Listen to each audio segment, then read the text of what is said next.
Hi again, everybody, and welcome to this edition of First Person, sponsored as always by the Precision Strip Company in Minster, Ohio. We talk about them all the time. A great place to start or finish a career because they're always looking for good people, and they may be looking for you. If you're looking for a new opportunity, call them, check them out online. The address is going across the bottom of the screen here on First Person. Again, the good sponsors of First Person on Press Pros Magazine all year long. Precision Strip Company in Minster. It is a happy occasion this week because we get to talk to a state champion, the newly crowned Division III state champions, the 7th time the Coldwater Cavaliers have won the state baseball title.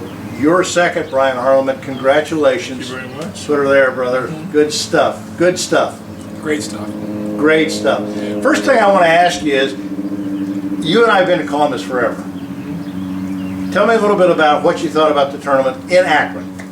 Well, I mean, first of all, it was a great venue in terms of the facilities were nice. Akron did a great job with their personnel, with a great job. It wasn't the same atmosphere, energy as in Columbus, but I think the facilities were great, the staff was awesome, and it's what it is. You know, we are in Columbus for sure. It's close for our fans, but I mean, I can't you know, not second guess or doubt what Akron did a great job hosting the state tournament.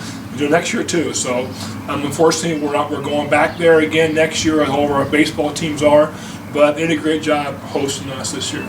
I want to bring up the fact that an old cliche in baseball, it's never over till it's over. That's what Yogi Berra said one time. And I was there opening week this year, at least one of those 3 games that you lost, 3 games, lose 3 in a row, out of the chute. And I remember, you said to me, a lot of baseball to be played.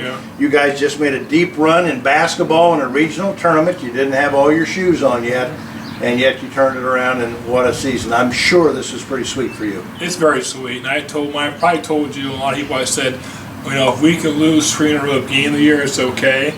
And then you win 7 in a row, and we did that. So, you know, to win 7 in a row down the stretch and win a state title was great. After getting our basketball guys into baseball shape, and our guys got rolling again.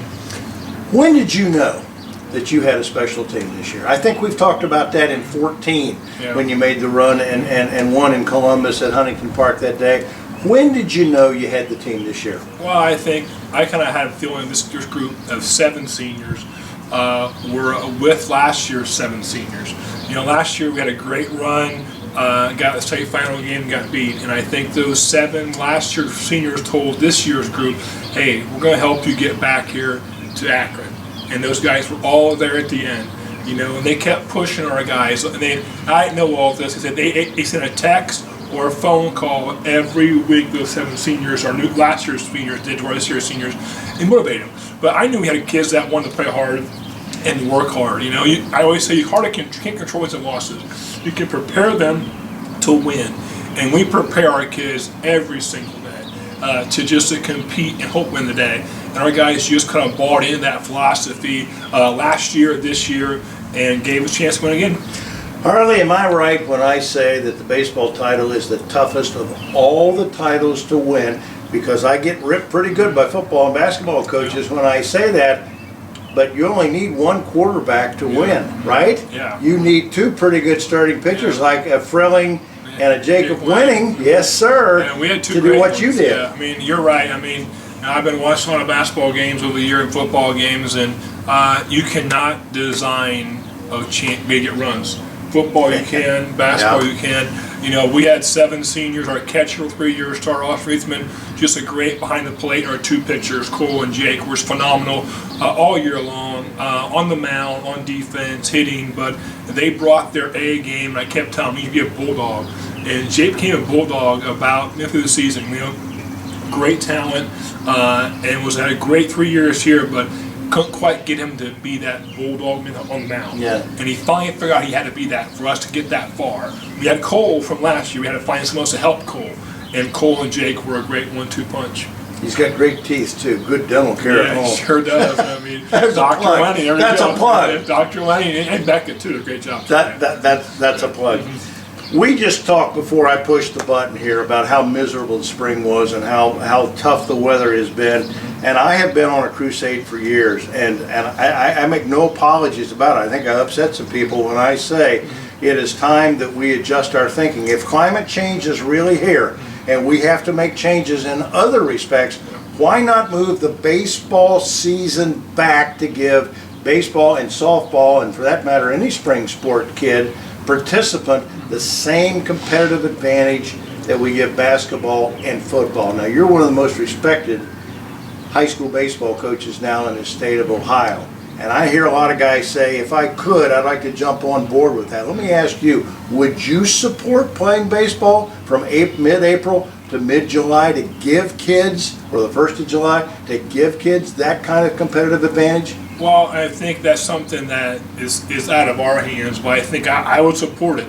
But I think when you look at our area, we're not like the big city baseball teams, and I know it's hard to win games and play games in February and March and April, even this year again. But our kids play baseball all summer long together. Yeah, we graduate 7, but as of last week, Wednesday, we got guys practicing for our summer team and playing together. But, I would love to see us, make it, an April, May through June season, but then you're factoring a lot of things involved there. But if you had to ask me, I would definitely support it. We move mountains for less. Yeah. We really do. As a culture, all we can talk about is we have to be amiable to change, Yeah. and I think that's a change that's long overdue. Yeah. You mentioned before, this is a great baseball culture in Coldwater, Ohio. I'm going to give Lou Brunswick a boost here, because there it is. Tell us a little bit about Lou's book. Well, it's a great book. I had this book in my bag for almost a month and a half. I received it from Tom and Lou signed mine, and I played for Lou, and great coach. But after sitting down, I think I read a book last week on vacation. I was there for 3 quiet days, and I read a book. It's unbelievable, and I just found so many things that he preached when he coached. I listened as a player, and now I'm doing the same thing, preaching to my players. It's a culture brought down, just history of all of our the sayings, the ideas, the philosophies, how you got to keep working. People are on your tail, catching once you beat your spot. So it was a great book, and St. Henry involved, Coldwater, a lot of different people, quoted in there from ex-coaches. So it's a great read. If you're a baseball person and you want to read that book, I read it a day and a half. It's short, and it's quick, and if you need to get one, ask Sonny, I can get in contact with you somehow. But it just shows the culture of Coldwater and this area, not just Coldwater, but it's about Lou being here. But it's a culture of work and fun. And if you keep working and play hard, anything can happen for you. People who watch or follow baseball and Press Pros know that one of our great and most fervent sponsors of high school and amateur baseball on Press Pros is the Phoenix Bat Company in Columbus, over in the Columbus area, in Plain City actually. And they were kind enough last year, when you finished runner-up, to give you a little presentation reminder of that event. This year we have one better. Good. State championship bat on behalf of the Phoenix Bat Company, presented by Press Pros Magazine to you, Coach. And I hope you remember this long and fondly. Oh, sure do. These bats are great. These are, for me, in our case, but our kids use these kind of bats too in practice. So I would thank Phoenix for providing those bats for our kids to use, and for me to have in our case. It's awesome. Brian Harlamert, congratulations. Number 2 for you, number 7 2, all time. That's nice.